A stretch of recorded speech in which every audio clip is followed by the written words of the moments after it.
Tonight we are covering Rule 5. So get out your rule book and we will start on page 37 in the rule book. First thing we're going to talk about is immediate dead balls. Remember, we have two different categories of dead ball. We have immediate dead ball and we have delayed dead ball. So ball becomes dead immediately when, one, the ball becomes dead, a pitch touches a batter, start over, 5-1-1A. Ball becomes dead immediately when a pitch touches a batter or the batter's clothing. Now, there is an exception if the batter's clothing is not properly worn. Let's say, this would only really be a shirt. If a shirt's untucked, which you probably should have addressed that, and it touches the shirt that's hanging out over the plate, then you wouldn't necessarily give them a base for that if they're leaning way over. But that's a pretty rare, extreme circumstance. It doesn't have to just touch their clothing and then hit their body. It can touch just their sleeve or something like that. That's really a cheap first base, but it is what it is. So let's look at the case book, because this was a hot topic a few years ago, but now it's pretty well resolved. But let's look at page 69 in the rule book. In the case book. Situation Q. 1-1 pitch is thrown behind the batter and makes contact with the batter's sliding glove, oven mitt, which was in the batter's back pocket. Ruling, the pitch is declared an immediate dead ball and the batter is awarded first base.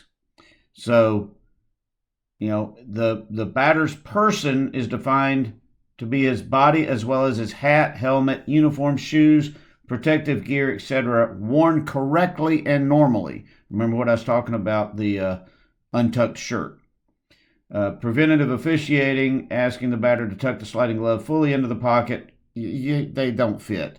Could have prevented the situation. Well, I think that's BS. I mean, those things are too long. They're not going to fit all the way down in his pocket. And the whole purpose of them is that they don't bend, so it's not like he can fold it up and stick it in there.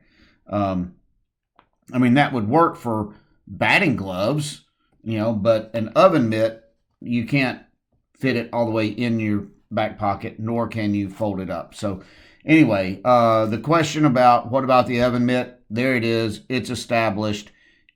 It is a hit batter. Let's face it, if the pitch hits his oven mitt, that was a very bad pitch. It was basically going behind him. So, the pitcher doesn't deserve to get bailed out for that. All right, so we have established policy there. The ball becomes dead when it hits him, even though the batter strikes at it. So if he swings at it and it hits him, or if he attempts a bunt and it hits him, that is a dead ball strike. It can never be foul. It is a dead ball because it hit him. It is a strike because he swung or attempted to strike at the ball.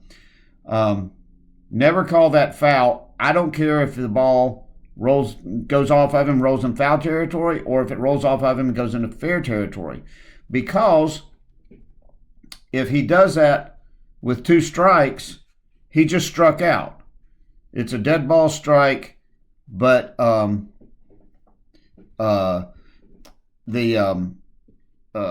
ball is dead, but it cannot be a hit or a foul ball. Because if you call it a foul ball, then on strike 3, then he gets to stay at bat. If you call it a fair ball, aside from just being wrong, then you're rewarding him for missing the pitch. So it is never a foul ball. It is never a fair ball. It is a dead ball strike, regardless of where the ball goes. All right, next we have on here. This is a hugely useful little chart here, and it's your dead ball table. Also has a delayed dead ball table, and so you can quickly find this little chart and look up what you're looking for and the situation, and it'll tell you whether it's immediately dead or delayed dead, and it'll even give you the rule number so you can go find it. We're not going to go through this because it is very simple and self-explanatory, but it is an incredibly useful tool. Yeah, Jason, you can't see my screen share because I'm not sharing my screen.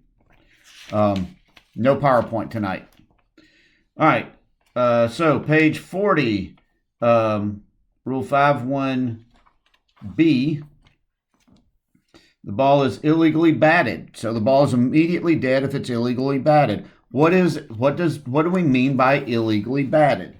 An illegally batted ball is when the batter's entire foot is on the ground completely outside the lines of the batter's box when contact is made. Doesn't matter if the ball is batted, as long as he touches the ball. Doesn't matter if it's foul or fair. It's an illegally batted ball, and it's immediately dead. Or if it is intentionally struck a second time. Now, intentionally is the key word there. If we know, hopefully, that if the batter bats the ball and it goes straight down and comes back up and hits his bat, that's just a foul ball. And that is not an intentionally batted a second time. I mean, he's not that good. So that's just a foul ball. That's not what we're talking about here. But if it's intentionally struck a second time, I've never had that either. Say he popped it up and then it's coming back down and he hits it again. That would be an illegally batted ball. It's an immediate dead ball, and he's out. But you can find that rule in 841D. All right, so the ball is also, now we're at C, the ball is immediately dead if the batter enters the batter's box with an illegal bat. So the very act of stepping into the box with an illegal bat makes the ball dead, well, when you declare it, and also the batter is out. Remember, he is never ejected for an illegal bat. His coach, however, is restricted the first time and ejected the second time. All right, so, and then, I think this one is pretty obvious, the ball becomes dead when it is a foul ball. But let's talk about, when does a ball become foul? I see a lot of guys prejudging a ball and calling it foul before it is legally become, or before it has legally achieved that status. So it is a foul ball if it passes first or third base in foul territory, if it comes to rest or settles in foul territory before having passed first or third base, if it is touched in foul territory before passing first or third base, or if by a player, or if it touches something not natural to the ground, aka the fence, in foul territory before passing first or third base. It is also foul if it first touches foul beyond first or third base. If it lands foul in foul territory after having passed first or third base, but having not bounced on the ground before first or third base. By the way, it is also foul if it hits the pitching rubber and then rolls foul before touching, passing first or third base. So, These are all things that cause it to become foul, but just because it's going that way and is going to become foul doesn't mean that you go ahead and kill it. Don't get yourself in the habit of not declaring it foul until it truly is foul. The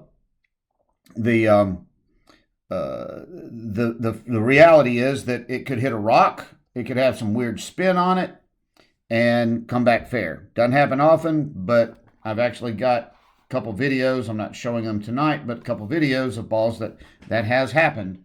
And with good timing, you avoid that problem. With bad timing, you have a lot of egg on your face. Remember that an umpire's best friend is good, slow, deliberate timing. All right, so C2. If it goes directly from the bat to the catcher's protector, mask, or person without first touching the catcher's glove or hand. This rule is different in high school than at every other level of baseball. So everybody else used to be the same as high school, but everybody else changed and high school didn't.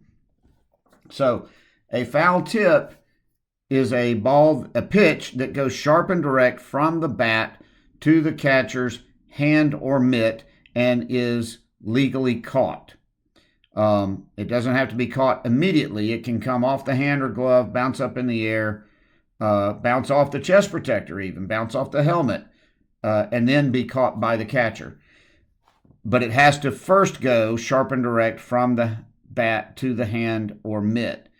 Other rule sets, it just has to go to the catcher. It doesn't have to be the hand or mitt. But high school must first go to the hand or mitt, and it must be legally caught by the catcher, not by anyone else. So if it were to go off the mitt, hit the catcher's mask, bounce forward, the pitcher makes a great, spectacular diving catch on the ball, you just have a foul ball.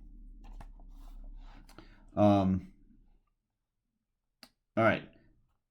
E, if there is interference by a runner, batter runner, or retired runner, whenever you have interference, you have a dead ball.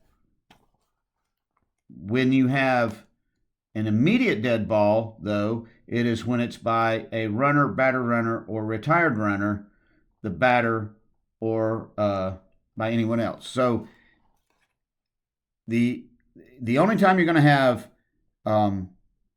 delayed dead ball for interference is on the catcher, on the umpire, the plate umpire, or on the batter when a pitcher, when the catcher is trying to retire a runner at a base. We'll get to that more in a minute, but everything else is going to be an immediate dead ball, and then you just place runners where you think they would have gotten, or call them out, send them back, whatever.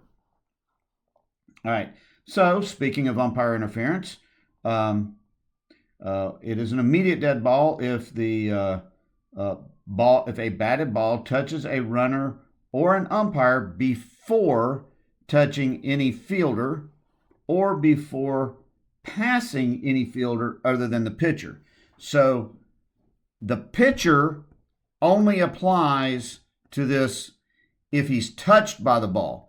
If the ball bounces off the pitcher and then hits the umpire or then hits the runner, that's nothing. If it passes the pitcher but doesn't touch him and then hits the runner or an umpire, you've got a dead ball. So, and it's pretty logical if you think about it. You can't plan for a deflection. You can be in the perfect position and a ball bounce off the pitcher and you don't have time to react. So we're not going to kill that. But, if it hits you, just because, we're almost always standing, well, we are definitely, and the fielders, the runners too, are always standing behind the pitcher. So, we're not going to just give them a blanket immunity there. There are only two types of umpire interference. A runner running into the umpire is not interference. I mean, he did interfere with him, but it is not legally umpire interference. One is on the base umpire, the other is on the plate umpire. The one on the base umpire, like we just said, would be if a batted ball touches an umpire before it has touched anybody else, but after it has passed, but also before it has passed an infielder. So if it has passed an infielder, or if it has touched anyone, including the pitcher, then it is not umpire interference. So usually this is going to happen when the umpire is in B or C and a screaming shot is hit and just can't get out of the way. That, again, is the only kind of interference that you can have on the base umpire. The plate umpire is a delayed dead ball, so we'll get to that when we get to delayed dead ball. All right. So we've talked about the rule that a runner is out when he is hit by a batted ball. Doesn't matter if he's in contact with the base. It's a fair batted ball over fair territory. Whether he's on the base or not is not even discussed. But there's an exception to that. The exception being, unless it has touched another player first, or if it has passed an infielder, and the ball goes by or through the infielder. So after passing through or by an infielder. All right, so that's your exception. Now, the exception to the exception is that unless another infielder could have made a play on the ball. Now, specifically, another infielder, not another fielder, because, you've got 3 outfielders out there. So just because they're running up and could have made a play on the ball doesn't matter. It has to be another infielder. So, if, let's say the first baseman's coming, you got R1, first baseman's coming over to field the ball, he whiffs at it, it goes past him, hits the runner, but the second baseman was coming over to back him up, then you would still have the runner out for being hit by a batted ball. It is an immediate dead ball, and everybody else goes back. The batter, however, is awarded first base. So if this happens going between second and third with a runner on with runners on first and second, then R1 would be forced to second by the batter runner being awarded first base. All right. Not really going to talk about if it touches a spectator or goes over, through, or wedges in a fence. I mean, we all know that one. Let's look at 5. If it lodges in a player's or umpire's equipment or uniform. And so we had a video go around a couple weeks ago about a comebacker that went in the pitcher's shirt. And initially, it wasn't realized that it went in his shirt until he goes pulling it out of his shirt and then trying to adjust his shirt, which was a bad move by him. He should have just played that off, but he didn't know the rule. So if it lodges in if a batted ball lodges in a player's uniform or an umpire's equipment or uniform, that is an immediate dead ball. Let's look at, however, page 48 in our casebook, situation Q.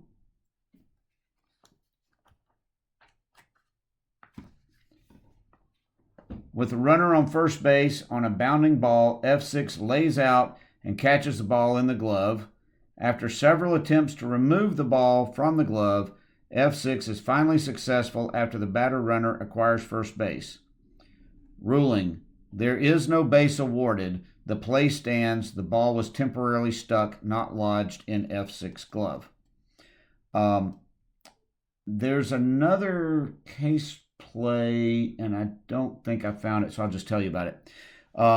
So that is a scenario where the ball was temporarily stuck in the glove. However, the ball could be fully stuck in the glove, and the glove can be thrown with the ball still attached, and if it is securely held in the hand or glove by the fielder before the runner gets there on a force, then you have an out.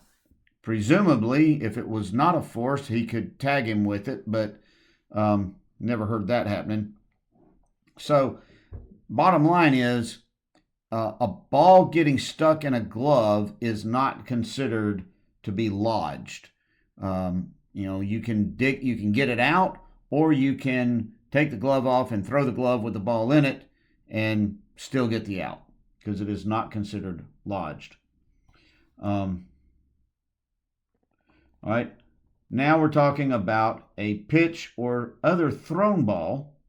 If it is intentionally touched by a non-participating squad member.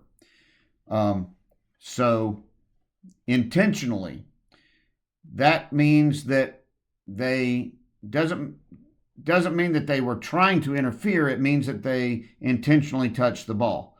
Let's say a shot right over the bag goes down, and we've all seen it. Then it curves, and it's a fair ball, but then it rolls foul or into foul territory, and you got some knucklehead down in the bullpen who picks the ball up and lobs it back in. That's an intention. He intentionally touched the ball. He wasn't intentionally interfering, but he intentionally touched the ball, and that rendered the ball dead. And then you have to decide where to put the runners, and that will be greatly impacted by whether he was on offense or defense. All right.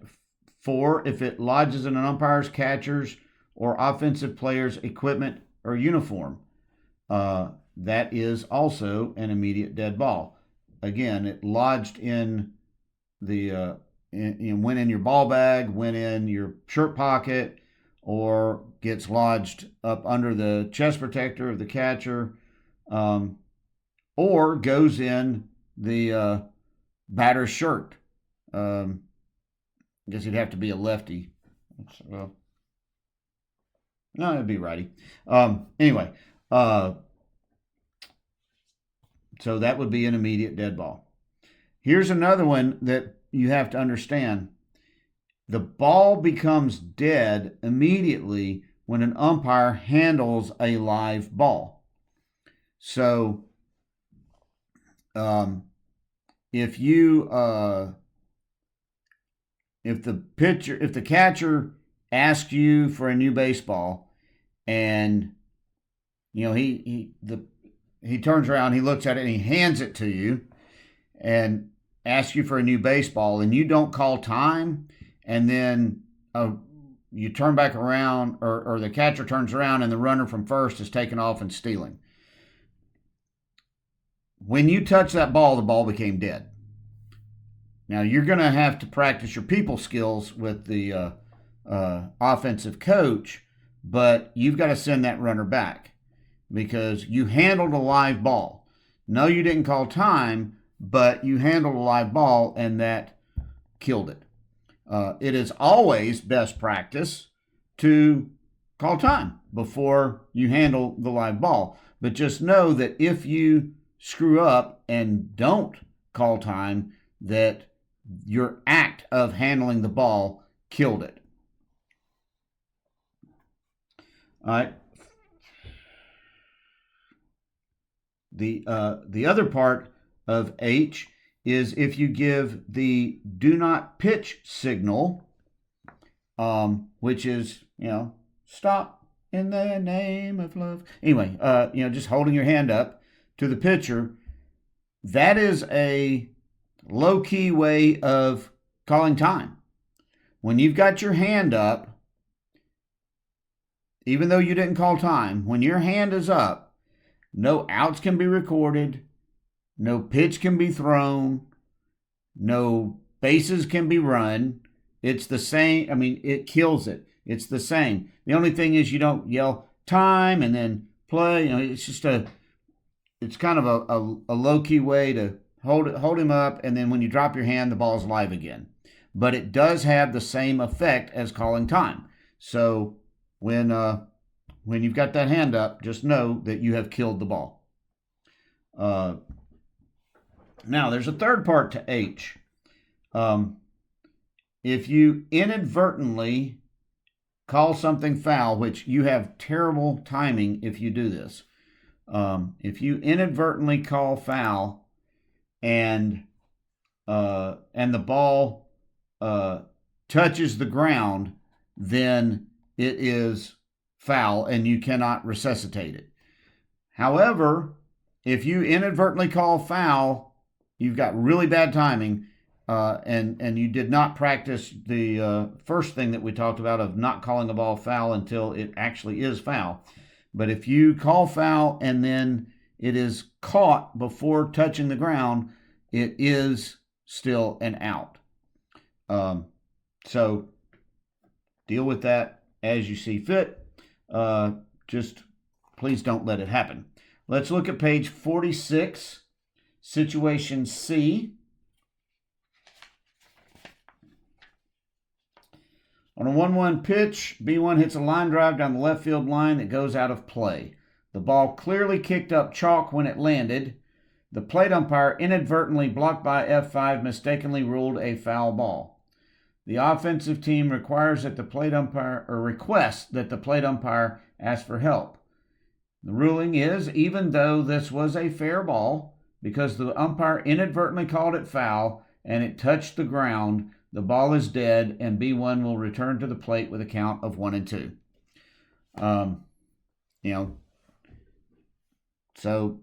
Please don't do that. Once you've called it foul, if it touched the ground, you can't do anything about it. All right, J. If an infielder intentionally drops a fair fly, fair line drive, or fair bunt in flight with at least first base occupied and with less than 2 outs. So this is the little sister of the infield fly rule. First of all, it only requires that there be a runner on first base. You don't have to have runners on first and second. Second of all, it can be on a bunt. Whereas infield fly cannot. But if it's an intentionally dropped ball, it's an immediate dead ball. The batter is out, and all other runners go back, even if they were out on the play. Whatever happened, it's an immediate dead ball, so they can't be out. So time, intentionally dropped ball, batter, you're out, you back to first. Just doesn't happen often. But be aware of it, and be looking, because they'll try to trick you. Obviously less than 2 outs, because why would anybody intentionally drop a ball with 2 outs? Now, there is an exception, and that is the infield fly rule. So the infield fly rule supersedes the intentionally dropped ball rule. So if they do that, hopefully you have declared intentionally you've declared it to be an infield fly. But just, be looking, because they'll try anything. Now, it is also an immediate dead ball if a batted, thrown, or pitched ball goes into a designated media area. Well, I think we all know that one, but it also, if it touches anything that is entirely or partially in the designated media area. So if, let's say it's a camera tripod and one of the legs is hanging out of the dead ball area and the ball hits the leg of the tripod while it's not in the dead ball area, it is still an immediately dead ball because it touched something that frankly shouldn't have been there, something that shouldn't be on a baseball field. And so that does kill the ball, even though it didn't. And then you're going to go over to them and say, keep your crap in your area. And if they don't want to do that, then get rid of them because they are not necessary. They can film from the other side of the fence just as well as they can from inside the fence. All right. Anytime malicious contact occurs, whether it be offensive or defensive, it's an immediate dead ball. And then you're going to separate the parties and either award runners if it was defense or send runners back if it was offense. All right. It is also an immediate dead ball when backswing interference occurs. This is one of the areas that I think NFHS does a good job of separating backswing interference from follow-through interference. And backswing is when the batter is pulling his bat back before he starts his swing. There is no penalty for this. You just have everybody reset, and then you just put the ball back in play and keep going. All right, now we're to delayed dead ball. So all of those that we've talked about before that were immediate dead ball. So the number one delayed dead ball that you will encounter is batter's interference when a catcher is attempting a play on a runner. Now, if there's no play, the two things you got to have for interference is you got to have interference. If he steps across the plate after the throw has already gone, if the ball is between the plate and the pitcher, he didn't interfere. And then you also have to have a play. If you've got a runner standing on the bag when the throw is released, there was no play. So that's not too often going to happen, but you got to have those two things.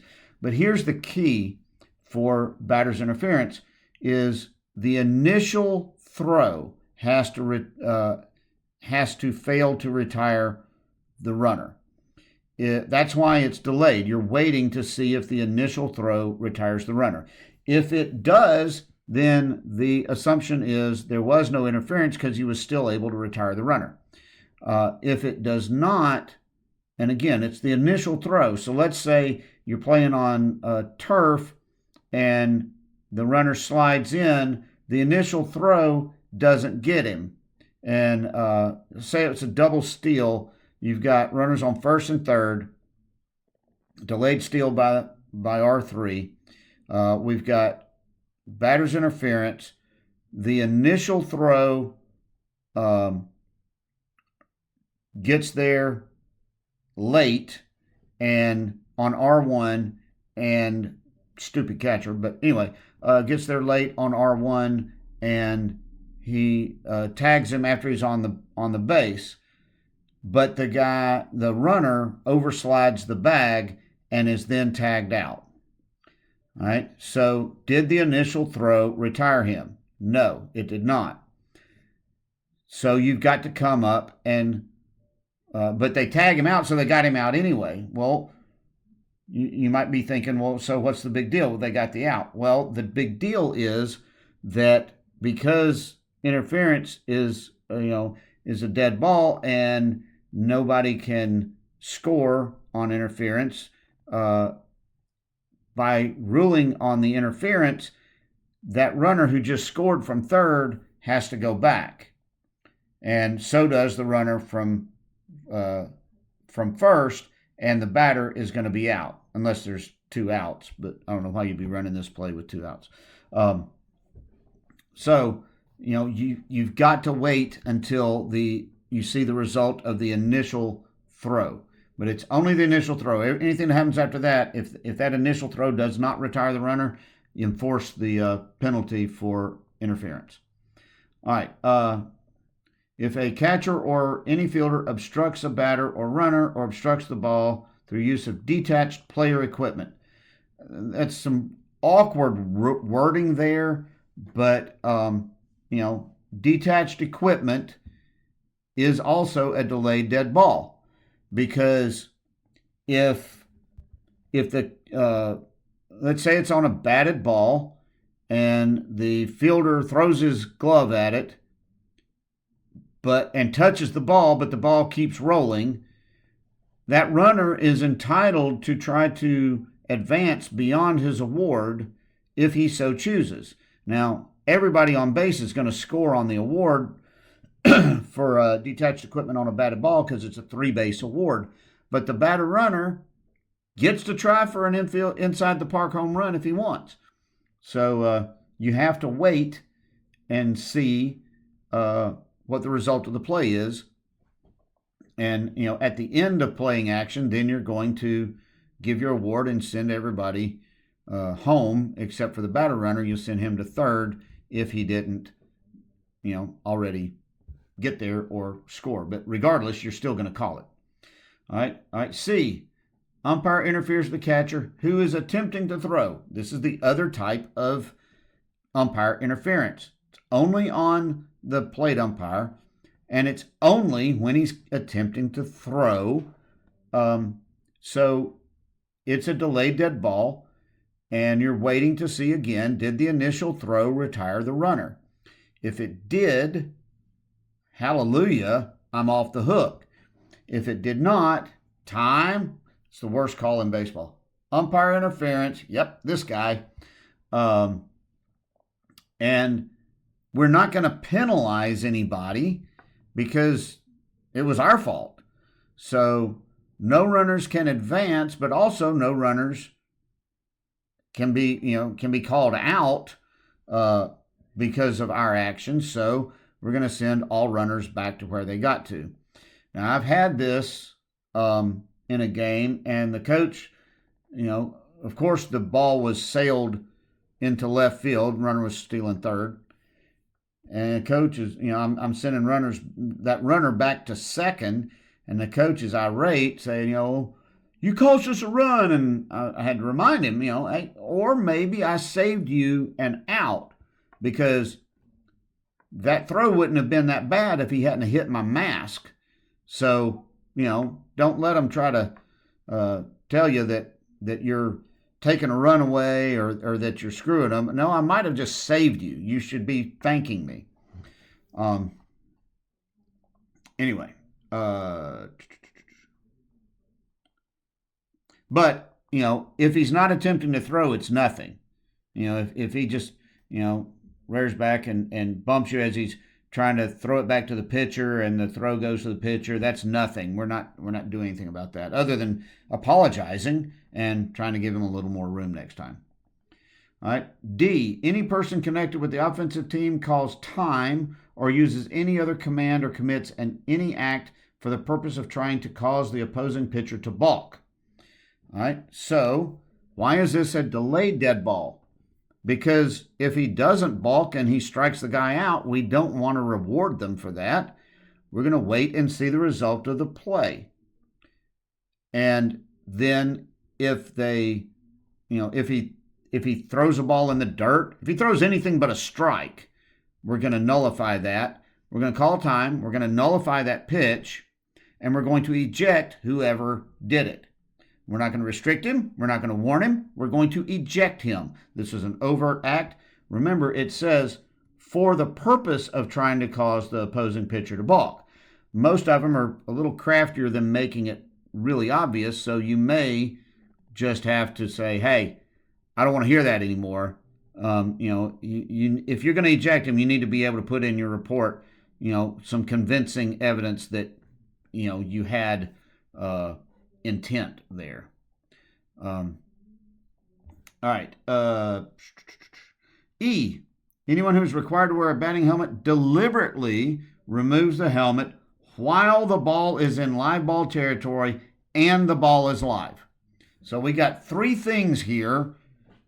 Number one, the helmet had to be removed deliberately. If he's running around the bases and the helmet comes off, we can have a conversation about the helmet not fitting right, but we can't say that he deliberately removed the helmet. If he's hit a home run and he comes in to the plate and he takes the helmet off and in celebration, is the ball live? No. So you have nothing. Or is the ball in live ball territory? Again, no. So don't go picking boogers. You need all three things for this, and then you're just going to warn him. And if you want to make an official warning, then the next guy gets ejected. But do not even warn him if all three of these criteria do not apply. It has to be deliberate. It has to be the ball is live, and the ball has to be in live ball territory. If he takes his helmet off when he's standing on the base and the ball is not live and he's wiping sweat off, that's nothing. Leave it alone. Please don't pick that booger. All right, Article 3. The ball becomes dead when time is taken to make an award. When an intentional base on balls is to be awarded. Obviously, when you call time, the ball becomes dead. No kidding. But remember, anytime a coach comes out and says, hey, put him on, you've got to kill it. Time, take your base. The ball is dead when an intentional base on balls is awarded. So don't forget to kill it so that nothing stupid can happen. All right, Article 4. After a dead ball, the ball becomes live again when it is held by the pitcher in a legal position, provided the pitcher has engaged the pitcher's plate. Make sure he's on the rubber. The batter and the catcher are in their respective boxes, and the umpire calls play. Now, I will add to this, even though the rule doesn't say it, the batter is in his box and alert to the pitcher. If he's just looking down and getting his distance and all that stuff, don't put the ball in play yet. I mean, 2 more seconds is not going to kill you. Now, if he's dilly-dallying, you might go, hey, come on, let's go, look up. But wait to put the ball in play until the batter is alert to the pitcher. All right. Section 2, suspension of play. Time shall be called by the umpire and play is suspended when the umpire considers the weather or ground conditions unfit for play.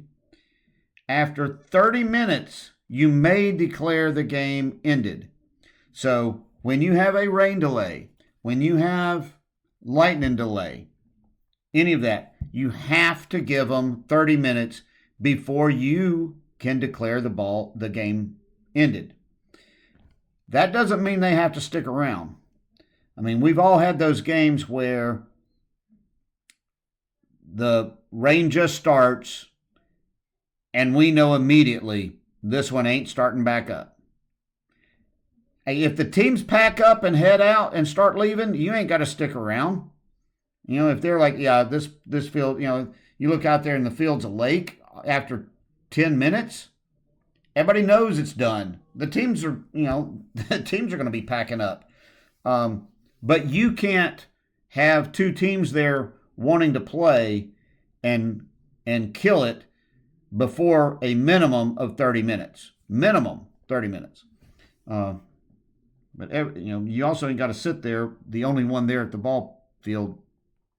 The lights are off and you're still sitting there because it hasn't been 30 minutes. No, head on out of there. Go get you a milkshake. All right. Game is suspended.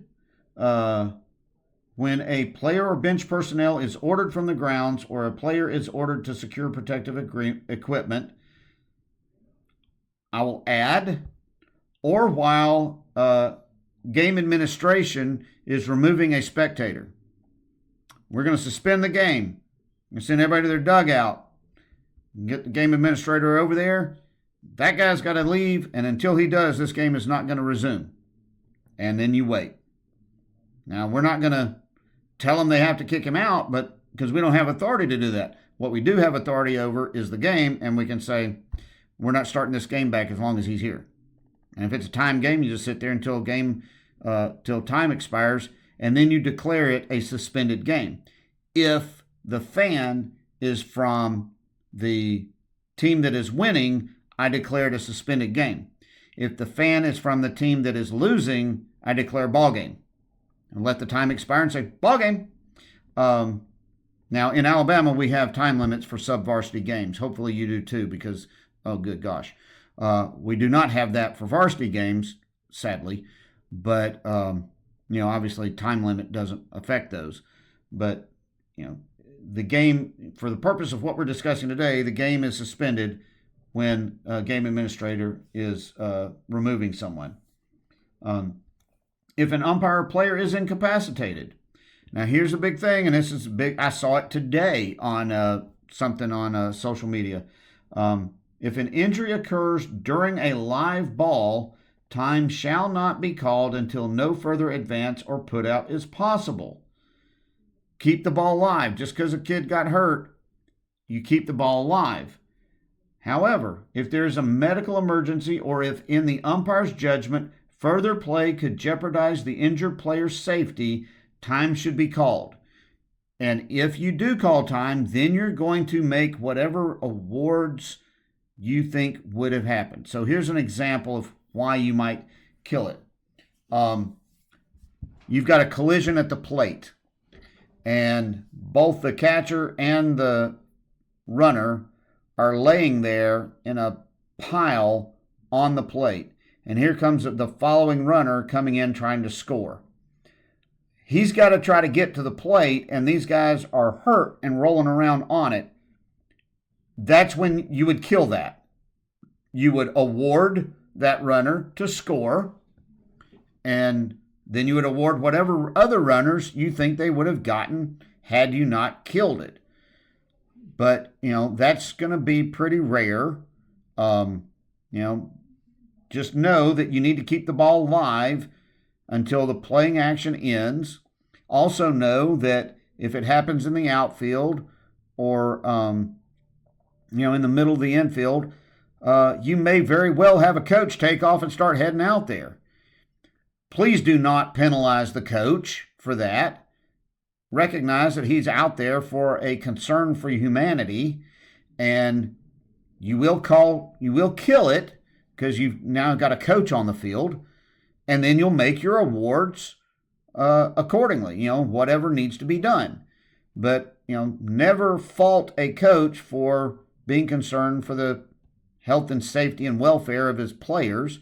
I've actually had an occasion where two outfielders ran into each other, and it was brutal too. I mean, it was ugly. And the coaches out of both dugouts took off to the outfield. I mean, even the opposing coach took off out there. So, yeah, I killed it, and then, we moved runners around. Ball's in the outfield. Guy scored because there wasn't nobody getting to the ball.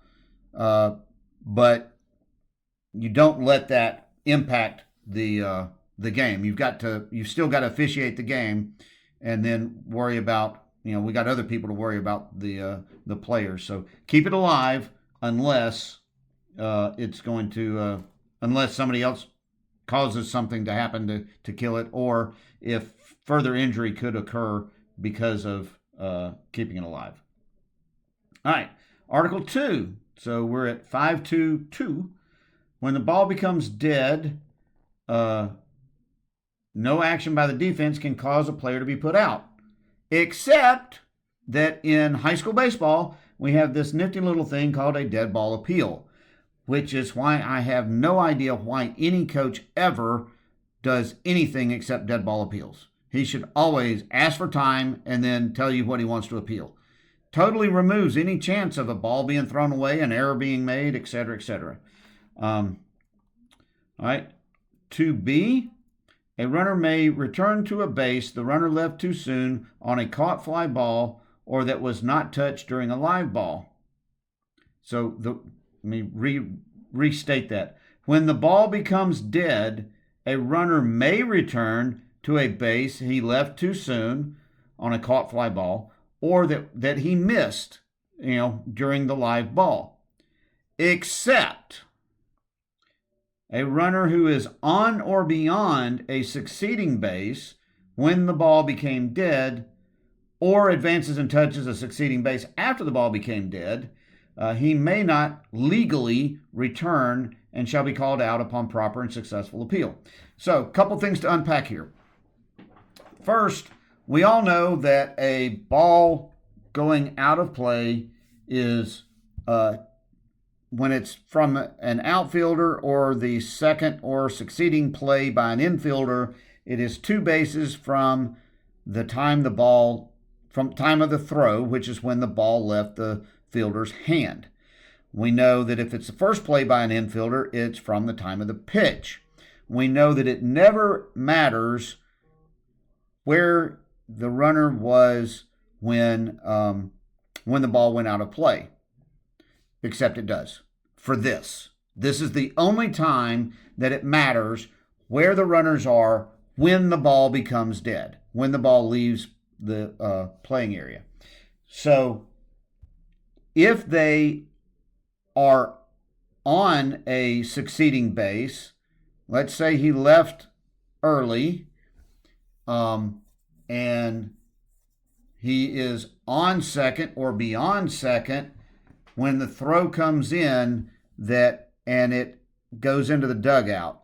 When it entered the dugout, if he is on or beyond second, he can physically go back to first, but he can't legally go back to first. So he could go back, touch second, go back and be standing on first.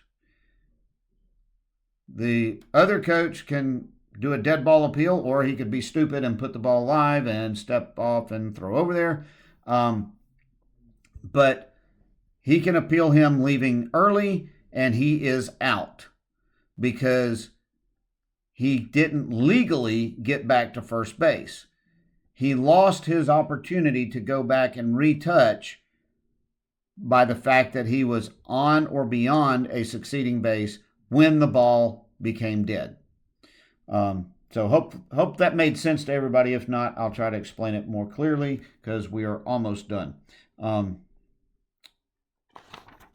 Last thing we have in this section is C. When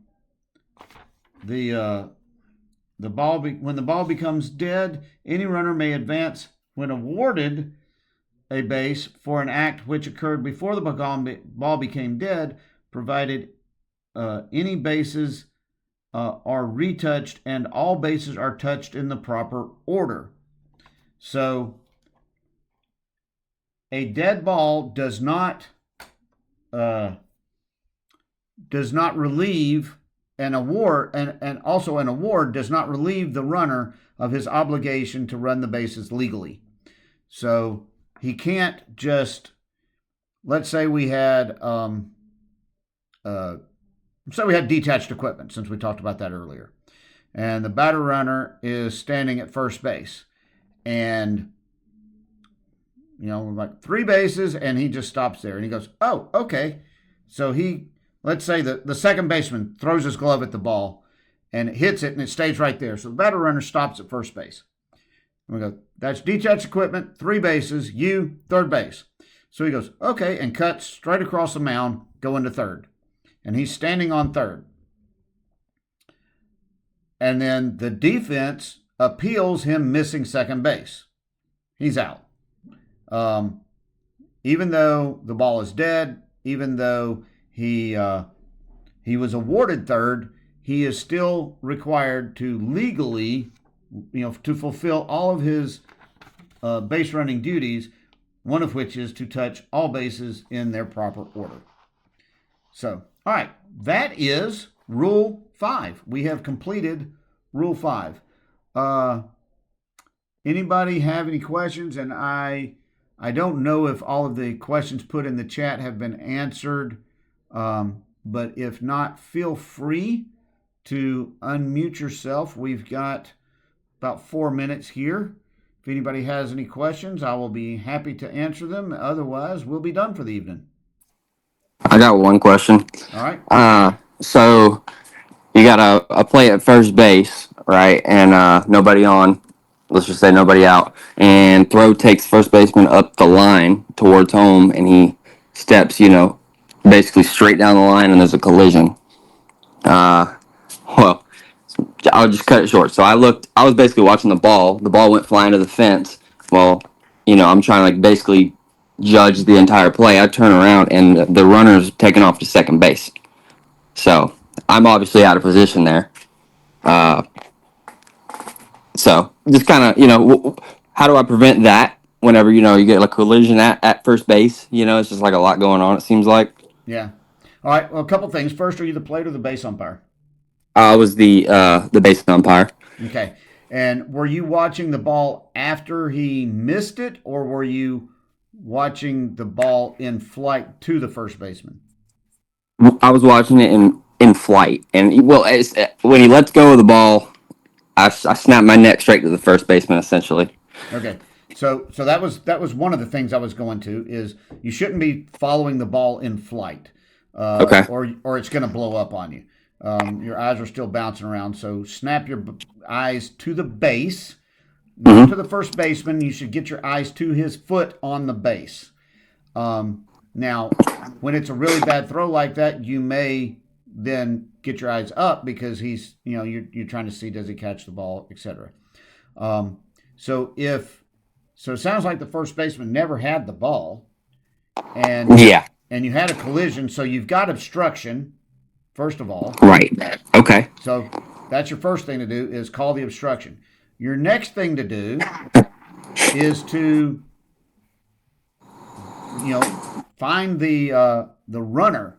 Anytime you have an overthrow at first base, your focus needs to be on the runner because he may make a move towards second and then come back to first. Right. That was the first time that had ever happened, I felt like, to me. Yeah. If you're not looking at him, you're not going to know that. And it might be so obvious that everybody in the park saw him do it, and then you save him because you weren't looking. So Right. So now let's talk about your partner. With nobody on, the plate umpire is supposed to be trailing the batter runner to first. There Correct. are 5 reasons that he's there: pulled foot, swipe tag, runner's lane interference, obstruction before first base, and then the last is to assume responsibility for the status of the baseball in case of an overthrow. So your partner is the one who is supposed to come off the line and go and rule on whether the ball stays live or goes out of play. Right. That frees you up to stay with the batter runner, to look and see does he make a move to second, or if he does and goes to second, to go with him to second. So obviously that obstruction is a delayed dead ball, and so you're going to point it. You obviously saw it. It should be both of you pointing that. That sounds like it was pretty obvious. Correct. Both of you say, that's obstruction. Meanwhile, the plate guy goes with the ball, you go with the runner, and then if he's thrown out at second, you have to judge, was he out by more or less than he lost because of the obstruction? Well, Right. In this case, if the obstruction was before first base, then his automatic award is going to be to first base. So that means that Right. Okay. at Good second point. base, his that's his automatic award is first base. Second base is at his own risk if he but then it's not at his own risk. Then it's up to you whether or not he would have gotten second had the obstruction not occurred. Gotcha. Yeah, because that was just one of those, like, I went directly to my partner and I said, I think I have obstruction, and he kind of, gave me the cold shoulder a little bit there. So I was just making sure I had all my ducks in a Well, row in case that happens again. anytime that you see obstruction, there shouldn't be having to get together and say, Right. I mean, you point to it, that's obstruction, and then Okay. you continue on to adjudicate the play. Gotcha. All right, we got Slade has his hand up. Go ahead, Slade. Yeah, Bill, I think you were talking about umpire interference when the catcher is attempting to throw out a runner stealing. And forgive me, you may have said it, but